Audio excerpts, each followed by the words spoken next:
Stop believing the headline that says you need $1 million to retire. That number is designed to make you gasp, not to make you plan.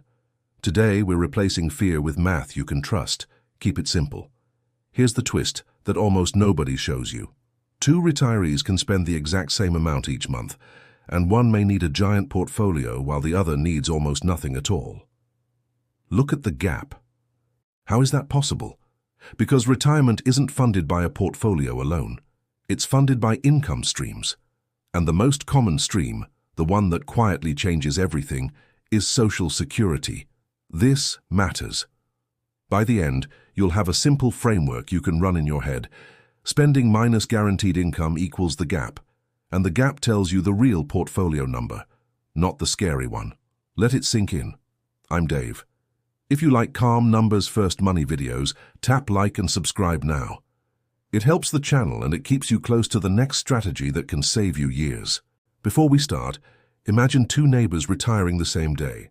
One has $300,000 invested and feels secure. The other has $1.5 million and still feels anxious. The difference is the gap. That is key. Your goal is not to hit a number. Your goal is to build a monthly machine that pays your bills. When you understand that, retirement stops feeling like a cliff and starts feeling like a runway. Keep it simple. In this video, I'm going to show the headline number, then I'm going to show the adjusted number, and then I'll show you the lever that shrinks it the fastest. You will feel the shift. Watch what happens. Also, we are not ignoring risk. We are facing it.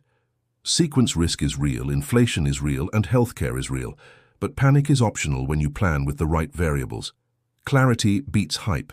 If you've ever said, "I'll never retire because I'm not going to save millions," this is for you. The math is not easy, but it is simpler than you think. Simple, not easy. And if you already have a solid portfolio, this will still help you.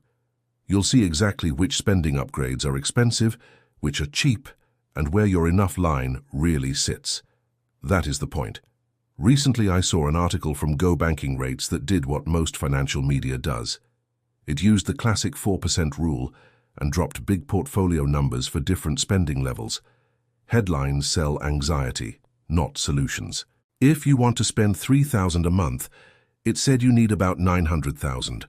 $5,000 a month, about $1.5 million. $10,000 a month, about $3 million, without the drama. Those numbers sound clean. They sound authoritative. And they're also incomplete because they assume you have zero other retirement income. That is rarely how real retirements work. In real life, to the article's credit, it mentioned Social Security, but it was a footnote, not the headline. And that's the problem. The footnote is the foundation. This is the part headlines leave out. So today we're doing the same spending targets, plus one more level.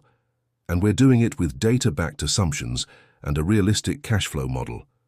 This is how you replace fear with math. That is key. Before we run numbers, I want you to lock in one idea. You don't retire on a portfolio amount. You retire on a monthly budget that gets paid by income sources. Think monthly, not lump sum. Retirement planning starts with lifestyle. Lifestyle becomes a spending target. Then we stack income streams underneath it like bricks until the spending is covered. That is why we start with cash flow. Whatever isn't covered by predictable income is what your portfolio has to cover. That difference is the gap, and the gap is the only number that matters. Do the subtraction. When people argue about 4% versus 3%, they're usually arguing without measuring the gap. Measure the gap first and the debate becomes smaller. Less guessing, more planning. Also, household structure matters. A single retiree and a married couple can have very different guaranteed income floors, and that changes the portfolio burden dramatically. Real planning is less dramatic than media. Now let's set baseline assumptions, so we're comparing apples to apples. We'll assume retirement begins at age 65 and lasts for 30 years. Keep that in mind as we go. We'll also assume Social Security is collected by the retiree, and for couples, both spouses receive benefits. Real life varies, but this gives us a clean starting point. Keep it simple. For January of 2026, the estimated average Social Security retirement benefit for a retired worker is about $2,071 per month. For an aged couple receiving benefits, about $3,208. This matters. Your personal number can be higher or lower based on earnings history and claiming age. Always check your own projection, because that's the number your plan should use. Write this down, because it matters. Next assumption, spending often declines in later retirement. Not because life gets worse, but because life gets simpler. Travel slows down, routines stabilize, wants change. For most people.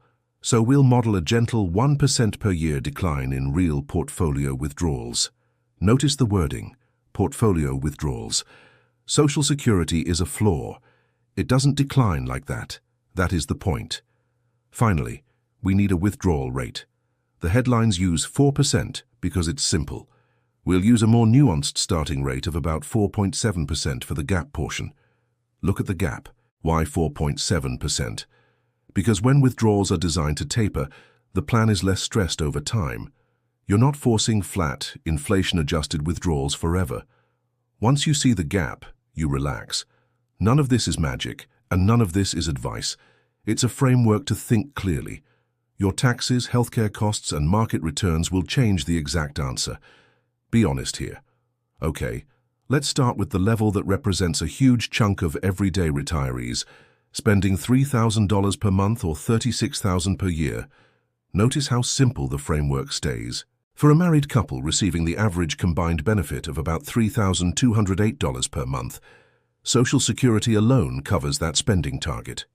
The gap is effectively zero, every single time. That does not mean the couple should have zero investments. It means they may not need scheduled withdrawals to pay the bills. Their portfolio can play a different role. That is the lever. It can be the emergency buffer. It can be the flexibility fund for travel. It can be the legacy plan. But it is not the monthly paycheck that keeps lights on. Clarity beats hype. Now, look at a single retiree at the same $3,000 spending target. Social Security averages about $2,071 per month, leaving a gap of roughly $929 per month. Look at the gap. That's about $11,148 per year the portfolio needs to provide. Using a 4.7% starting withdrawal rate, the portfolio target is about $237,000, not $900,000. That is the math. And if you assume withdrawals taper down over time, you could argue the minimum safe target might be 10 to 15% lower, roughly $200,000 to $215,000 for most people. Notice what just happened. The headline said, you need almost $1 million. The cash flow model said you might need a couple $100,000, depending on your floor income. This matters. Also notice the psychology. A number like 900,000 makes people quit. A number like 237,000 makes people plan. That's why this framing matters. Numbers calm you. Now let's move to $5,000 per month, or $60,000 per year. This is still a common target for households with a comfortable lifestyle and some travel. Keep that in mind as we go. For a married couple, the gap is $5,000 minus $3,208, which is about $1,792 per month. That's about $21,504 per year from the portfolio. Do the subtraction. At a 4.7% starting withdrawal rate, that implies a portfolio around $458,000. If you build in tapering withdrawals, a reduced target might be closer to $390,000 to $410,000. Keep it simple. That's still a big number, but it's dramatically different from the headline $1.5 million. And it's different because we're funding only the gap, not the whole budget. This is how you replace fear with math. Now the single retiree at $5,000 per month. Social Security at $2,071 leaves a gap of about $2,929 per month, or roughly $35,148 per year. Look at the gap. At 4.7%, that suggests a portfolio around $749,000. Tapering might reduce the minimum target into the mid-600,000s, but will keep the larger number for cushion every single time. Here's the key observation. At $5,000 spending, the couple's plan is still mostly Social Security plus a supporting portfolio. The single retiree becomes portfolio heavy. That is key. Same spending target, different stress level. When the portfolio funds a smaller share, early retirement risk is lower. When it funds most of it, sequence risk matters more. That is why generic advice falls apart. If you're watching this in your 40s or 50s, don't panic at today's spending. These are peak cost years: childcare, mortgages, commuting, and a full calendar. In real life, many expenses fade later. Kids become independent, homes get paid down, schedules simplify. That's why planning for tapering spending often matches real retiree behavior. Less guessing, more planning. All right, before we jump to 7,000 and 10,000, pause and tell me in the comments, are you planning for a single retirement budget or a household budget? Do not skip this. That one detail changes the math more than most people realize, and it's exactly why generic headlines mislead the people who need clarity the most. That is the entire reason this works. Now let's step up to $7,000 per month, or $84,000 per year. This is where the dynamic shifts from middle-class comfort into a more premium lifestyle. Keep that in mind as we go. For a married couple, the gap is 7,000 minus 3,208, about 3,792 per month. That's roughly 45,504 per year that must come from investments. Do the subtraction. At a 4.7% starting withdrawal rate, you're looking at a portfolio around 968,000. With tapering withdrawals, a lower target might be around 820,000 to 870,000. This is the part headlines leave out. Here the portfolio becomes the main engine, but notice Social Security still matters. It's covering roughly 45% of monthly spending at the start, for most people. And as portfolio withdrawals taper, the plan de-risks over time. Early retirement is the stressful window. Later retirement, the portfolio burden often shrinks, not grows. That is key. Now the single retiree at $7,000 per month. Social Security at $2,071 leaves a gap of about $4,929 per month, or roughly $59,148 per year. Look at the gap. At a 4.7%, that implies a portfolio around $1.26 million. With tapering, you might see a minimum closer to about $1.05 million to $1.15 million. Keep it simple. This is where you see the exponential feeling. Going from 5,000 to 7,000 isn't a 40% increase in portfolio need for singles. It can be much more, every single time. Because you're not adding spending, you're adding uncovered spending. Every new dollar that isn't covered by a floor income becomes a new dollar the portfolio must guarantee. That is the lever, and guaranteeing dollars is expensive. That's the real lesson. The cost of lifestyle isn't the total spending. The cost is the gap between spending and predictable income. Look at the gap. Now we hit the big flashy number, $10,000 per month, or $120,000 per year. This is the level that makes headlines feel obviously true. Stay focused here. For a married couple, the gap is 10,000 minus 3,208, about 6,792 per month. That's roughly 81,504 per year the portfolio must reliably fund. Do the subtraction. At a 4.7%, that suggests a portfolio around 1.73 million. If you assume tapering withdrawals, you might reduce the minimum into the 1.45 million range. Clarity is the most underrated return. Notice the headline said 3 million. Our model says closer to 1.7 million for the average couple, and possibly lower depending on benefit size and spending behavior. In real life, now the single retiree at $10,000 per month. Social Security leaves a gap of about $7,929 per month, roughly $95,148 per year that must come from investments. Look at the gap. At a 4.7%, that's a portfolio around 2.02 million. With tapering withdrawals, maybe closer to 1.7 million to 1.85 million for a minimum target. Keep it simple. Here, the portfolio is funding roughly 80% of the lifestyle at the start. Social Security still helps, but it's not the driver. Your investments carry the plan. That is the point. So what's the takeaway? The media numbers aren't wrong because the math is broken. They're wrong because the starting assumption is wrong. No income floor. This matters. When you ignore an income floor, You force the portfolio to fund 100% of spending. That inflates the number and creates panic instead of action. Headline numbers freeze people. Let's summarize the real numbers you should remember. For 3,000 spending, couple may need zero gap funding. Single may need around 200,000 to 237,000. Write this down because it matters.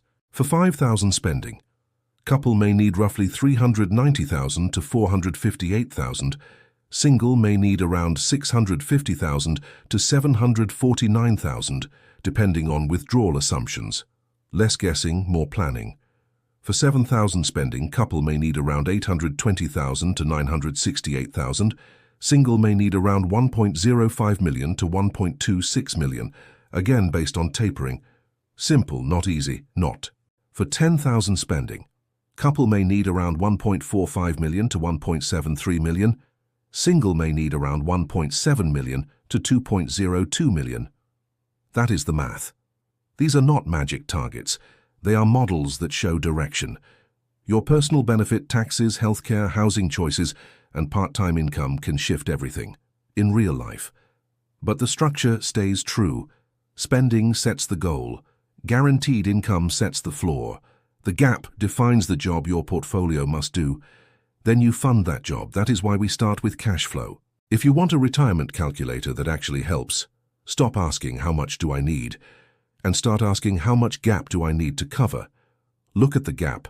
That one sentence turns retirement from a scary lump sum into a monthly plan, and monthly plans are buildable. You can increase the floor, reduce the gap, or both. That is the lever. You can increase the floor by delaying Social Security, coordinating spousal benefits, building a small pension-like income stream, or working a little in early retirement every single time. You can reduce the gap by paying off housing, simplifying cars, lowering fixed costs, and making your biggest expenses predictable. Predictability is the underrated superpower. Keep it simple. Now I want to highlight the part that people miss when they obsess over 4%. As the gap rises, the portfolio doesn't rise politely. It accelerates. Watch what happens. That's why an extra 2,000 per month of uncovered spending can add 500,000 or more to the portfolio target. It's not because the market is evil. It's because math is. That is key. So if you're chasing a higher lifestyle number, the best move is not always to chase a higher portfolio. Sometimes the best move is to grow the income floor first. Less guessing, more planning. And this is why dividend investors have an advantage. Dividends, pensions, annuities, rents, and benefits all do the same job. They turn a scary gap into a smaller gap. Look at the gap. Your portfolio can be powerful, but it's also emotional. Watching it fund your whole life can feel fragile. Watching it supplement a strong floor feels stable. Clarity beats hype. Drop a comment with your target, 3,000, 5,000, 7,000, or 10,000 per month.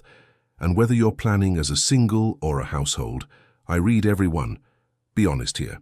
If this video helped you see retirement differently, hit like so more people stop quitting before they start. And if you want more calm, numbers-first planning, subscribe. Remember, you don't need the headline number. You need your number. And once you know your gap, you can build a plan that gets you there, step by step, paycheck by paycheck. Let it sink in.